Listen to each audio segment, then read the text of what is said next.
Sobrang lupit nito pag natapos mga par. Ang pinakaunang rektang rota mula Bulacan patungong Dingalan. Babaybayin nito ang kabundukan ng Sierra Madre. At mga waterfalls nito ay madali na lang mapupuntahan. Yung dating 3 to 4 hours na biyahe ay magiging 1 oras na lang mahigit mga par.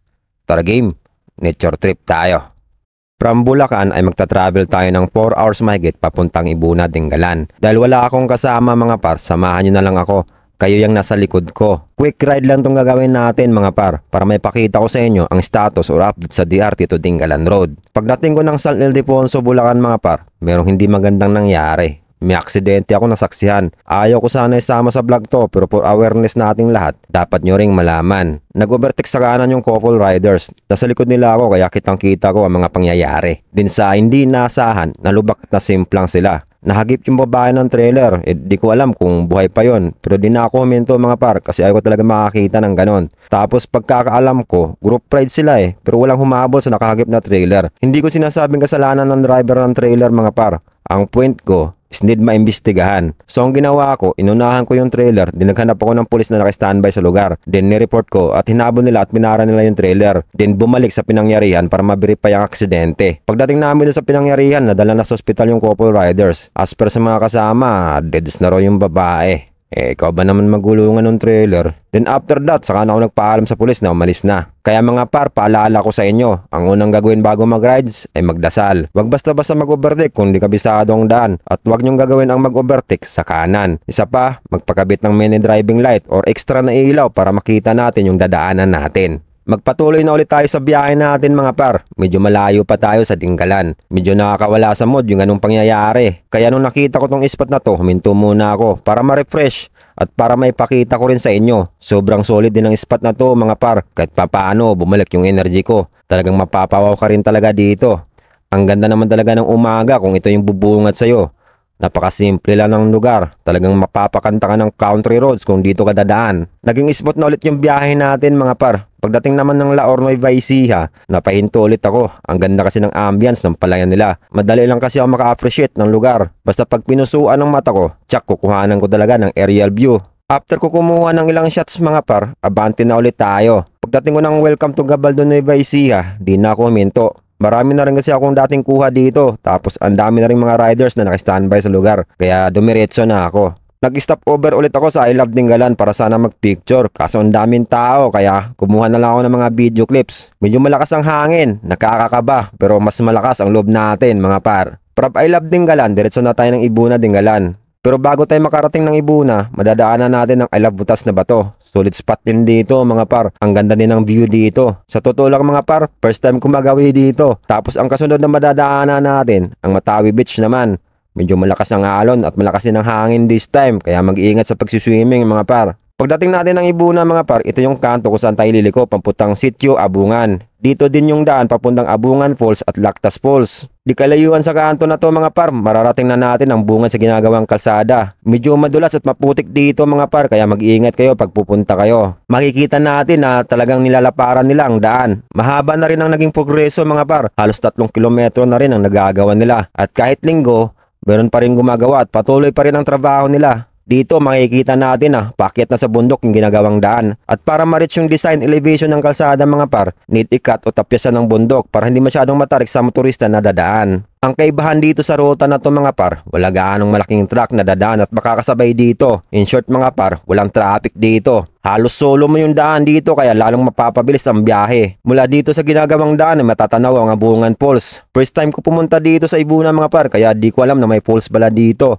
Ang ganda mga par, nakita ko lang kasi sa drone na may falls pala kaya kinuhanan ko. Tapos may mga tao pala doon. Isa rin pala sa tourist spot destination itong part na to ng Ibuna. Kaya pag nagawa tong daan na to ay convenient na sa ating lahat na puntahan ng mga tourist spot destination dito sa Dingalan. Para magkaroon lang tayo ng idea mga par kung ilang kilometro na lang ang layo nito sa DRT, ay gagawa ako ng sample na sukat. Mula dito sa Ibuna mga par papuntang DRT ay 29 kilometers ang lumalabas. Pero para maging realistic mga par, gawin na nating 70 kilometers, nakalabas ka na ng DRT. Grabe mga par, ang lapit na lang 'di ba? Alright mga par, kung umabot kayo sa part na to, maraming salamat po sa panonood. At huwag po kalimutan mag-subscribe dito sa YouTube channel ko.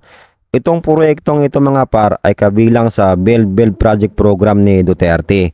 Actual po natin makikita ang ongoing na pagpatag ng daan. Ayon nga po sa nakausap ko dito mga par, mula dito sa Ibuna Dingalan papuntang DRT Bulacan ay 70 kilometers na lang ang layo nito. Legit yun mga par, nasa plano ng DPWH yun. Sa part po dito ng Ibuna Dingalan ay iba po may hawak ng proyekto dito. Sa part naman po ng DRT Bulacan ay iba naman po may hawak ng proyekto doon. Magsasalubong yan silang dalawa para mabilis. So sa pag-o-open po ng daan or highway ay kailangan po talaga ikat ang bundok at putulin yung mga puno na madadaanan. So yun po talaga ang proseso mga par. Sa kabila naman po ng pagkakat ng bundok at pagpuputol ng mga puno na madadaanan ay siya namang pag-asenso ng lugar. Pag nagkaroon na po ito ng daan, madedevelop na po ang lugar, magkakaroon na ng mga establishment, madali na lang makahanap ng trabaho ang mga lokal.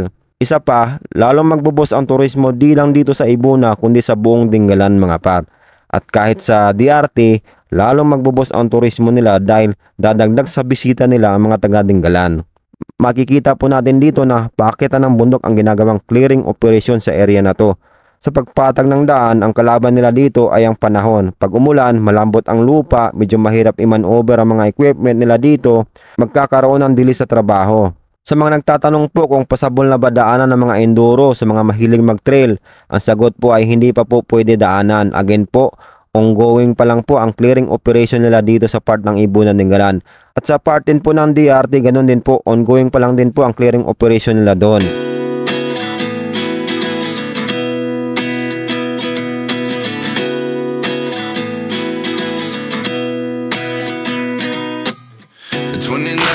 Find myself wondering what did happen to the last 10. I ran away with my life, fast forward, never turn back again. It's kind of funny that the more we pass time, the more we need to set the rewind. And 19 was the year I had to leave you, but now I'm seeing all the signs. Is this really happening? I can't believe it's true. I'm just as surprised as you. Is this really happening? I can't be too sure, but one day I'll be yours again.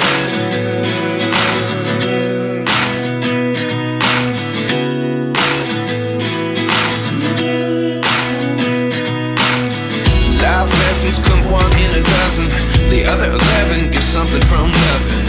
I sit here looking for an answer. Maybe the biggest question was in the last chapter. You gave me the soul I have today. Without you I never could have moved away. But now I see what you teach. I do believe I always should have stayed. Yeah.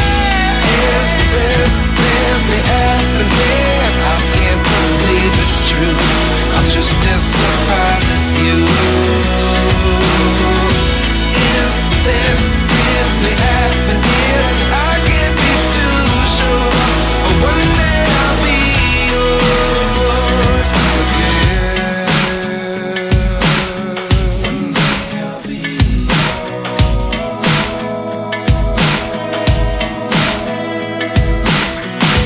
One day I'll be yours.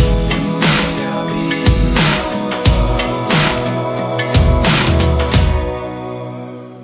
Ay siya mga par, see you sa next vlog na lang po ulit. Like and follow sa Facebook, subscribe sa YouTube. Thank you for watching. I love you all. Alright mga par, dito na ako sa Dingalan, sa Ibuna. Mali pala itong dinaanan ko. Ito si Kuya, nasa lubong ko. Ano po pangalan nyo kuya? Roberto Garbin po. Ayun, shout out sa pamilya doon yan na nasa Sorsogon. Matnog Sorsogon. Yun po yung sa ano ko, sa pamilya ko po na nasa Matnog Sorsogon. Kumusta po kayo?